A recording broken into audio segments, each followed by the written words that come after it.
Here, let's take a look at what California voters will vote on in 2024. In Los Angeles County, more than 60,000 people are homeless on the average night. And more than... Bro, everybody crying about how it's not fair is just jealous that they didn't get money, by the way. Anyway, let's watch this. 20,000 hotel rooms lie empty on the average night. See where this might be going? It's insane. It isn't going to solve the problem. We think this is one part of the solution. By no means do we think this solves the homelessness crisis. But do hotels have a role to play? Of course they do. So the union he leads, which reps hotel workers, gathered enough signatures and Angela... For the record, Unite Here, isn't that literally, that's the same one that Hugo Soto Martinez was an organizer in, right? Will vote on a bill that would force every hotel in town to report vacancies at 2 p.m. every day, then welcome homeless people into those vacant rooms. Honestly, would you check into a hotel knowing that the chance of your... I told you, they're going to say this will diminish values, diminish the value. First of all, it's a Motel 6. Who the is going to a Motel 6 and going, oh, there's homeless people here? Well, guess I'm not going to be here. What do you mean, dog? Every Motel 6 is already people that literally can't get a home. He's just mad that his clientele no longer will have to pay for it. That's it. That's literally it. That's incredible, dude. That is hilarious. Your neighbor to the left or right is a homeless individual. What does that mean? That means it's just a person without a home. Like, what does that mean? You're making it seem like a homeless individual is like something different. They're like a fucking alien. Manoj Patel voluntarily rents some rooms to homeless people who are vetted and paid for by...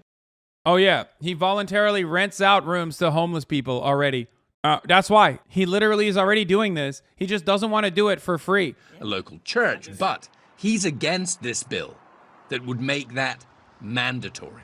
We barely are surviving, number one. Number two, we have to think of the safety of our staff. And number three, we're not professionally or any other ways equipped with any of the supporting mechanisms.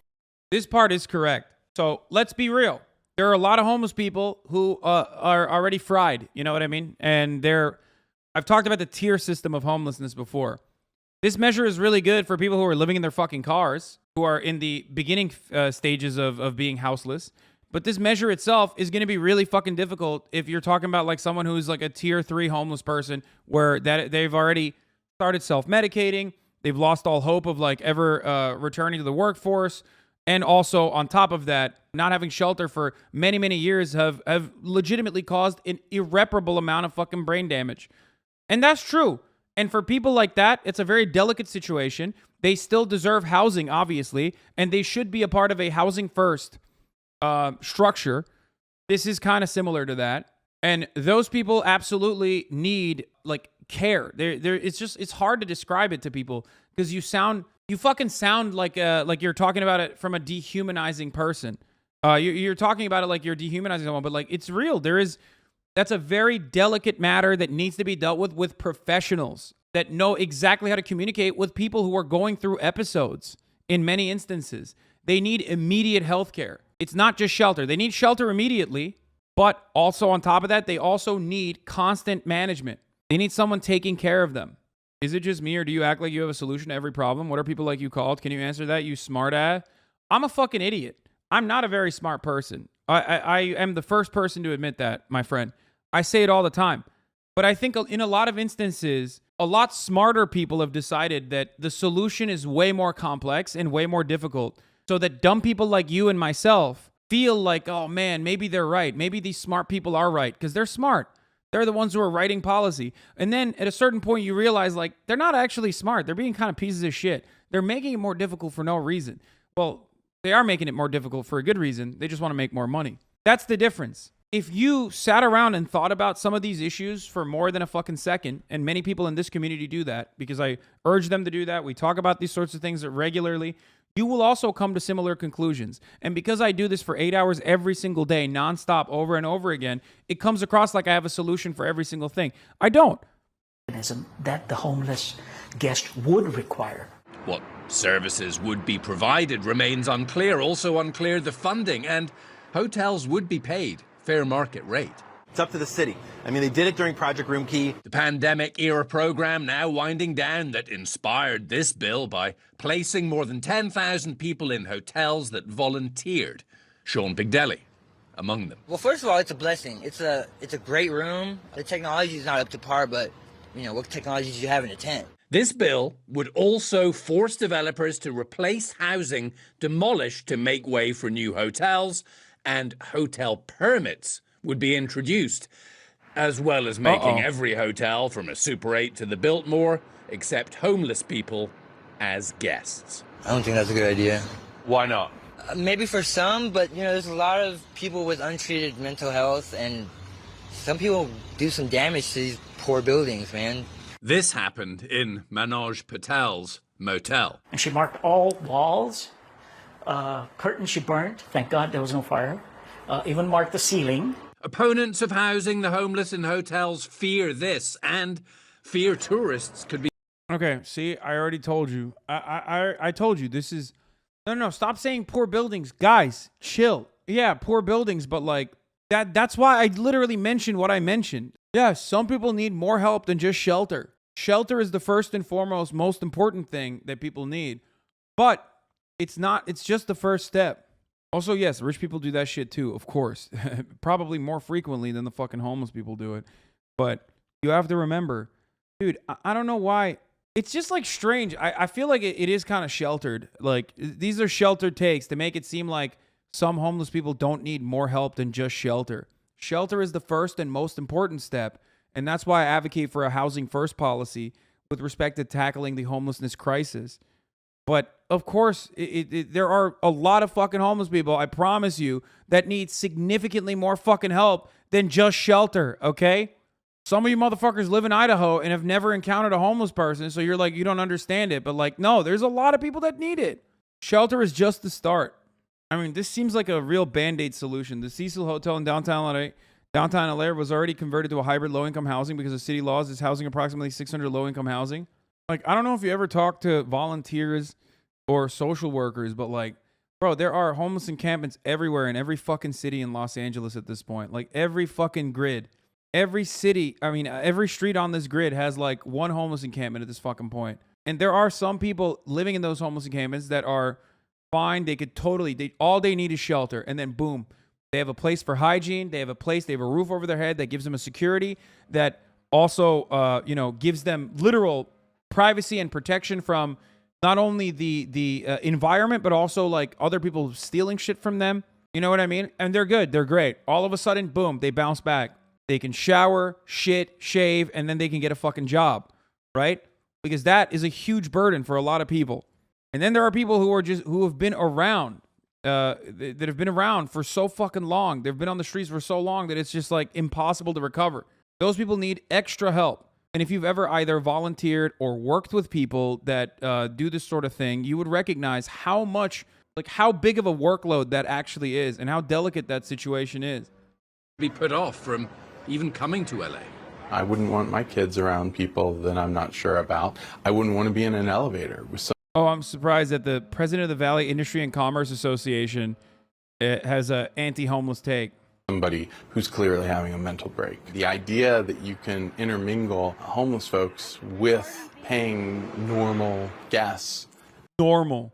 It just doesn't work out. We don't want to head backwards into the segregated South, but that's kind of the language that they're talking about. There's a certain class of people, less than humans, animals they almost describe them as, to be honest with you. They don't seem to understand who the unhoused are. We're talking again about seniors, students, working people. That's who the voucher program would benefit the most. So, about 18 months until this is actually on a ballot, and expect plenty mudslinging between now and then. Some opponents have already told us that they think the union is pushing this bill just as a negotiating tactic for leverage. The union themselves tell us that is false. But the union says they want to hold the hotels accountable. Bro, I don't know what's going to happen. I think that this is a Band-Aid solution. The real solution revolves around, like, unfortunately, undermining one of the most important planks of asset ownership, of accruing wealth, which is home ownership. You know, Americans are used to their housing prices constantly going up, and it only goes down when like the bubble bursts. You know what I mean? And the government will only take legislative action towards maintaining their housing, the housing market going up regularly year over year. And I don't know, outside of decommodifying housing, these sorts of solutions are like Band-Aid solutions, because these are vacancies. You can, one, personally fucking buy out the vacancies on purpose in an effort to ensure that no homeless person, you never have to give any room to a homeless person. You know, you're going to be, what, kicking homeless people out 2 days in when the rooms are completely booked? You know what I mean? And that's fucking terrible. I used to volunteer with homeless orgs here in Houston, and you're 100% right. Some homeless are super chill, and some you can tell have gone through it and are either very skittish or aggressive from years out in the streets. Being homeless is a brutal thing that has you constantly on edge. Housing is just a step of many to help these people gain a sense of normalcy. Yeah. I mean, dude, I don't know. Maybe it's because I live in Los Angeles, but like I interact with homeless people every day, like literally, which is probably unheard of for so many people, I assume. But living in West Hollywood, yeah, I interact with homeless people every fucking day, like multiple times a day. Anyone that lives in a big city probably also has this exact same experience. Some of those experiences are looking the other way as they fucking quietly jerk off and hoping that, that person can eventually get the help that they need. And other experiences are playing basketball with them or some shit like that. It ranges just like the mental health issues range. You know what I mean? I don't know. It just... Your homeless jerk off story was hilarious, though. I mean, it's not hilarious when you think about it, because, you know, my mom lives here. You know what I mean? But like, I know the jerk off guy, like that dude needs way more help than just like jerking off in a hotel room. Immediately putting him in a hotel room, you know, is better. Now he can jerk off in the comfort of a hotel room. He can take a shower and stuff. Or the poop towel story. I mean, the poop towel one is like, the poop towel story is just like, that one is a direct reason that one is a direct problem caused by not having like adequate hygiene, adequate places to take a shit and shower. You know what I mean? That's just the direct solution. Poop towel, yeah. Someone shat in a towel and like left it directly in my parking space outside my house, and I drove over it. That was a long time ago. Why don't you let homeless people into your house, into your vacant rooms? I don't know. Why don't you let them? Why don't you do that? You have a couch. Like, what kind of question is this, bro? Like, that's such a fucking stupid argument. I don't know why this is like a legitimate argument. No, I don't want a fucking stranger. It doesn't matter if they're homeless or not. Do you allow strangers into your own home that you don't know to stay with you? Like, it doesn't even need to be a homeless person. Is that how that works? Like, what a psychotic fucking take, dude. Let's say I let one homeless person live with me. What happens to the fucking 56,000 other homeless people? Are they all going to take turns? I love that argument because there's like so many unoccupied office buildings in every major city that we could use, but nah, I need to share my 400 square feet studio because I have empathy. Yeah, exactly. They also imply that homeless people don't deserve the privacy. Like, that's so crazy. Bro, I wouldn't even let my cousin stay over. Yeah, that's what I'm saying. Like, people genuinely think that's an adequate dunk too. When in fact, the real dunk is at the top of the hour. That chatter who's not going to subscribe is going to get served an ad break. American politics is literally just blaming individual people for systemic problems. Yeah, it's so stupid. It's so fucking incredibly stupid. It is so like painfully American hyper-individualistic, dumb brain attitudes. I literally, like when you're advocating for, oh shit, look at that. Chateau Marmont won the contract. Chateau Marmont and Unite Here Local 11 have reached an understanding that will allow the hotel to return to its normal level of operations. Let's go. That's fire. Just landed at LAX. Traffic is unbelievable. Good luck, chatter. It's the worst place on earth. One of the worst places on earth. This is great. NLRB did something amazing today, too. What did they do? Starbucks illegally withheld raises and benefits from workers in order to scare them out of unionizing. Now the NLRB is prosecuting them. NLRB is, thank you to the NLRB for taking action against, to protect workers and punish companies that try to exploit and abuse them. That's awesome. By the way, I don't know if some of you not old heads, but I don't know if some of you remember, I suspect that Amazon and Starbucks is taking actions like this that are very openly against the law, like established law. Maybe I'm too doom-pilled, but I think they're doing this on purpose so they can, take it up the courts and take it to the Supreme Court to completely abolish what remaining crumbs of like institutional protection exists for laborers. More union news breaking. Chipotle workers in Lansing, Michigan have won their historic union election. They formed the first ever unionized Chipotle in the country with the Teamsters. That's fucking fire. Congratulations. Why you got to put that out there? Now I'm doomer. I mean, dude, they have to fucking eviscerate the remaining labor protections. And the best way to do that is by taking it all the way up to the Supreme Court, which is stacked with a 6-3 super majority of psychotic Republicans. And make sure that the hotels play their part in tackling a problem that is... Don't worry, your store isn't union. I know that, dummy. I'm saying good. That's how it starts. One store unionizes. All of a sudden, other stores are like, wait a minute, we can do that too. It's the fucking revolutionary spark of optimism that you see when a store successfully unionizes. Look at fucking Starbucks. frankly, only getting worse. Anyway.